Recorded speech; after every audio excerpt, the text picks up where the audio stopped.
Olá, igreja. Olá a todos. É muito bom estar novamente com vocês. Hoje nós vamos falar sobre porta estreita ou porta larga. O que você escolheria? Temos a ajuda de Mateus Soares e Luciano Subirá. No último vídeo, nós vimos sobre o rico e Lázaro, né? E as duas únicas opções para escolhermos, mas para enfrentarmos na eternidade após a morte. O paraíso, se somos salvos, ou o inferno, se não somos salvos. Agora, neste vídeo, falaremos sobre as duas opções que podemos escolher em vida: a porta estreita ou a porta larga, que vão definir o rumo que vamos tomar na eternidade. Vamos basear isso em dois textos principais. O primeiro deles, Mateus 7, de 13 a 14. Diz lá, fala sobre dois caminhos, né? Diz lá: entrai pela porta estreita, larga é a porta e espaçoso o caminho que conduz para a perdição, e são muitos os que entram por ela. Porque estreita é a porta e apertado o caminho que conduz para a vida, e são poucos os que acertam com ela. O outro texto, Lucas 13, de 22 a 24. Passava Jesus por cidades e aldeias, ensinando e caminhando para Jerusalém. E alguém lhe perguntou: Senhor, são poucos os que são salvos? Respondeu-lhes: esforçai-vos por entrar pela porta estreita, pois eu vos digo que muitos procurarão entrar e não poderão. Uma parábola pequena, mas apesar de pequena, ela nos traz uma mensagem gigantesca. Jesus nos apresenta duas portas que representam dois caminhos. Esses caminhos nos levam aos dois únicos destinos possíveis na eternidade, e são escolhidos em vida. Toda a humanidade acessará um desses dois destinos. Será dividida em salvos e não salvos, ou os que estão em Cristo Jesus e os que não estão em Cristo Jesus. Essa parábola fala sobre dois destinos, duas portas, dois caminhos, dois públicos distintos e dois destinos diferentes que serão alcançados. Apenas Mateus e Lucas registram essa parábola, e em momentos diferentes. Mateus traz esse ensino de Jesus na parte final do Sermão da Montanha, enquanto Lucas registra essa passagem na última viagem de Jesus para Jerusalém antes de ser crucificado. Essa última viagem a Jerusalém se dá entre Lucas 9, 51 e Lucas 19, 41.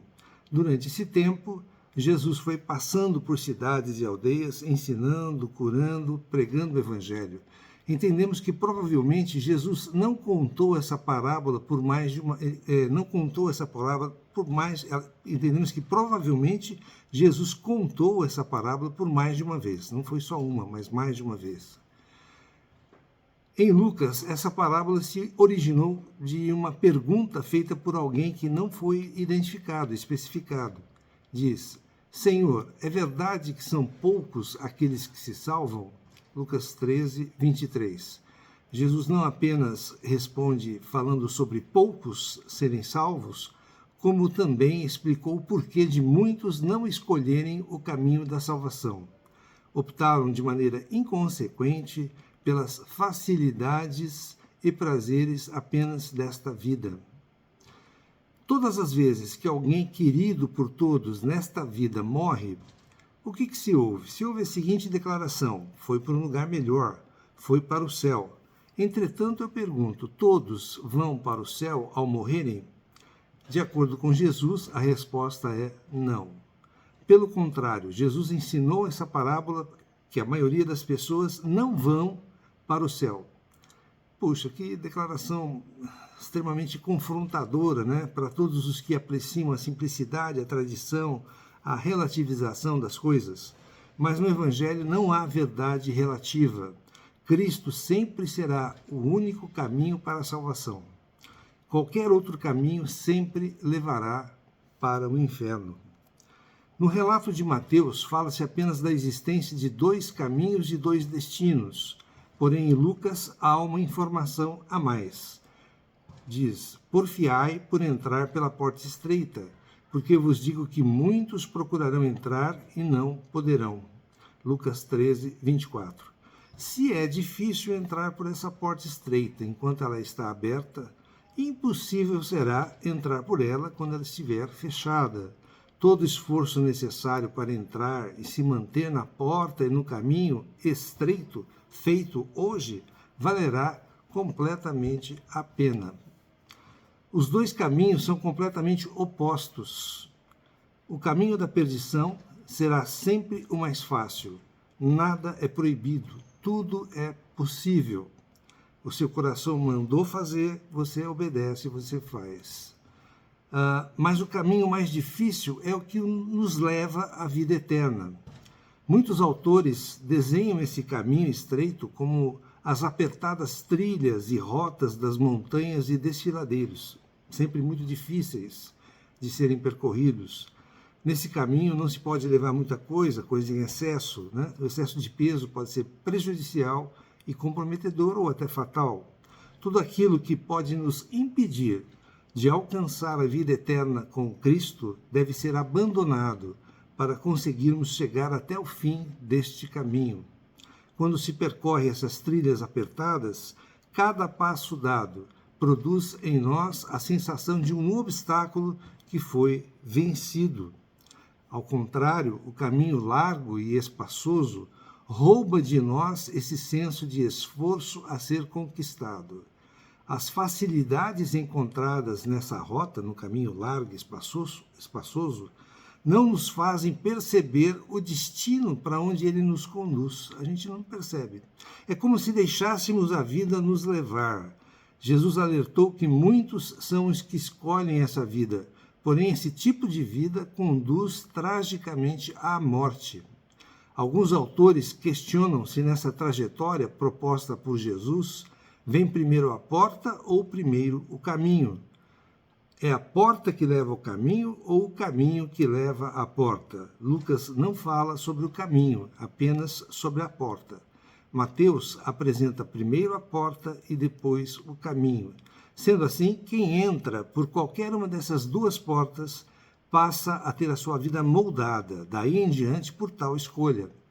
Independentemente da ordem a ser estabelecida, nada vai mudar a proposta de Jesus, que era mostrar que a vida eterna é alcançada por aqueles que batalham por ela até o fim, enquanto o caminho que leva à perdição será sempre mais fácil e não vai exigir esforço algum de quem o percorre.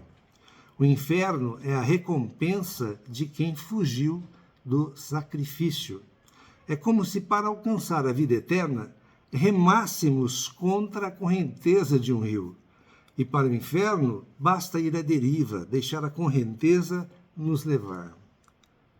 Jesus deixou bem claro que a vida fácil é percorrida por muitos e a vida estreita e apertada é percorrida por poucos. Sobre a porta estreita, Jesus disse que poucos são os que a encontram, Mateus 7,14. Herbert Lockyer escreveu: uma vida separada do pecado e que se achega a Deus não é algo popular.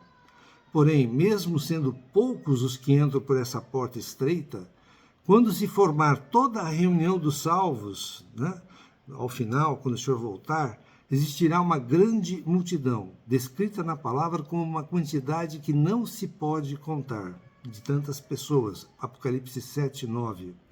John Redding faz uma observação sobre esse texto. O termo grego usado aqui para perdição é apoleia e ocorre por 20 vezes no Novo Testamento. O evangelho escrito por Mateus, nele é usado para falar sobre a raça de víboras, Mateus 3,7, aqueles que não recebem a palavra dos apóstolos, Mateus 10,14, sobre Cafarnaum e as outras cidades, Mateus 11, de 21 a 24, a geração má e adúltera que buscava um sinal, Mateus 12, 39, o joio no campo, Mateus 13, 30, os peixes ruins, Mateus 13, 48, a nação que caiu sobre uma pedra, Mateus 21, 44, os fariseus hipócritas, Mateus 23, 33, e os bodes, Mateus 25, 46. Sempre usado, então, essa palavra, esse termo grego, para a perdição, que é a apoleia. Ou seja, esse é o mesmo destino que receberá todos aqueles que optarem pela porta e caminho largos. O termo usado para a expressão porfia ou esforçai-vos, no grego é agonizomai. A origem desse termo vem do esforço que um atleta fazia durante uma competição para conseguir a vitória, o prêmio. Jesus estava sugerindo a ideia de que não se conclui esse caminho estreito sem que se trave uma verdadeira luta para conseguir. Desse termo, por exemplo, se origina a expressão agonizar. Malcolm Tolbert observa que essa expressão aqui está no presente do imperativo, sugerindo a ideia de continuar porfiando, continuar lutando até agonizar.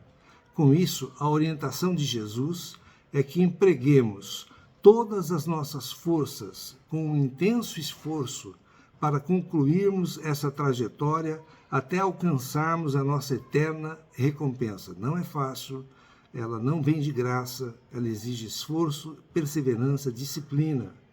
Entretanto, isso não significa que a salvação depende apenas do esforço humano. Não. A salvação acontece pela graça e por meio de fé. E é o dever de todo filho de Deus se esforçar todos os dias para poder perseverar nesse caminho estreito que conduz à salvação. Nada pode atrapalhar, nada pode desviar-nos desse caminho.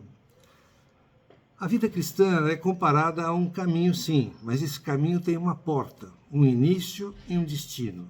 Há dois caminhos com dois inícios, duas portas e dois destinos. O início é representado pela nossa conversão, quando nascemos de novo. A vida cristã é todo o caminho e o alvo é Cristo. O destino é Cristo, com a nossa transformação, a transformação da nossa alma. Há sempre algo a alcançar que não alcançamos ainda. Nada está completo. Ao falar de dois caminhos, Deus nos deu escolhas. Deus nos mostra o que devemos fazer. Mas caso fizermos o que Deus não permite ou não gosta, devemos saber que haverá consequências. Nós somos livres para fazermos escolhas, mas depois de escolhermos, nos tornamos escravos das consequências que essas escolhas vão gerar. Temos livre arbítrio, direito de escolha, mas devemos escolher bem. Deuteronômio 30, de 19 a 20a, início do 20, nos diz: os céus e a terra tomo hoje por testemunhas contra ti, que te propus a vida e a morte, a bênção e a maldição. Escolhe, pois, a vida, para que vivas tu e a tua descendência, amando o Senhor teu Deus. Então há dois caminhos na nossa frente, o de vida ou de bênção e o caminho de morte ou de perdição ou de maldição. De que o devemos fazer? Escolher, pois, a vida, a bênção. Jesus nos diz que as pessoas fazem escolhas. Escolher é um direito, mas também uma responsabilidade. O que nos levou à vida ou à morte não foi Deus, mas sim as nossas escolhas.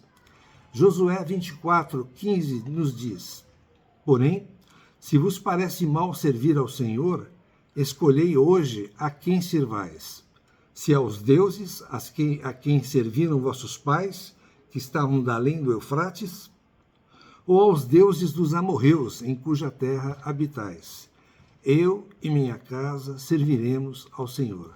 Josué fez uma escolha: servir ao Senhor, ele e sua família e sua casa.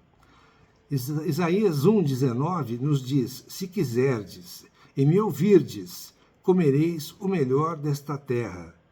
Deus nos dá o melhor, sempre. Basta sermos obedientes. Muitos escolhem, tendo como único critério a facilidade. Em momento algum, Jesus disse que servi-lo seria fácil. Haveria oposição, haveria hostilidade, seríamos perseguidos, sofreríamos aflições. Isso o Senhor fala na palavra. Ao nos posicionarmos para Cristo, nos colocamos na contramão do mundo, de todo um sistema. Romanos 12, 2 nos fala em transformai-vos pela renovação da vossa mente. A nossa mente precisa ser renovada dia a dia. Não podemos pensar como todo mundo pensa. É estranho ao mundo, muitas vezes, sermos honestos, fiéis no nosso relacionamento, e esse posicionamento custa-nos, nos é custoso. Hebreus 12, 16 nos fala, nem haja algum impuro ou profano, como foi Esaú, o qual por um repasto, ou seja, um prato de lentilhas, vendeu o seu direito de primogenitura.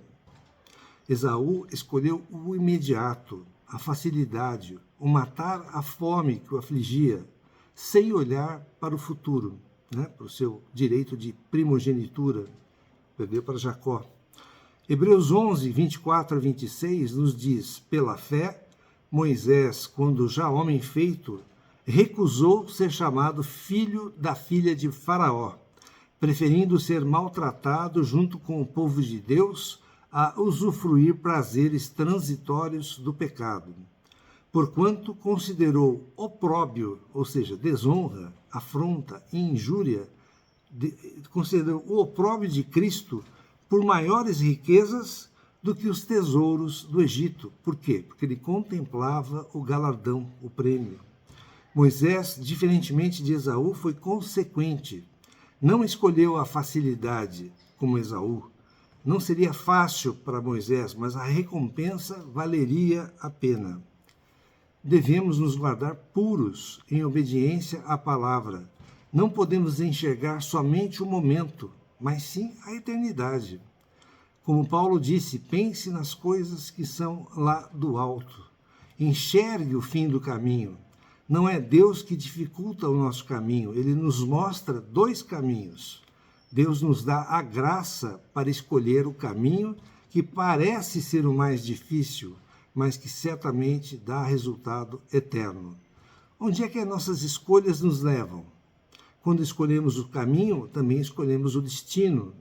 O caminho largo não tem como dar na vida, leva à perdição, à morte.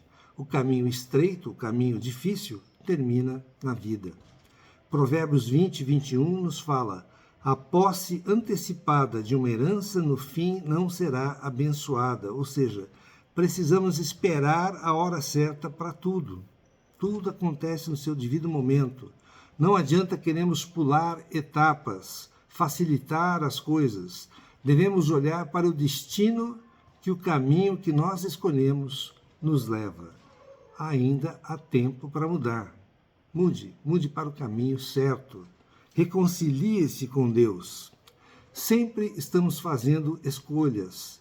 Peça orientação a Deus para fazer a escolha certa. Não siga apenas a maiorias, porque todos fazem, eu vou fazer também. Não.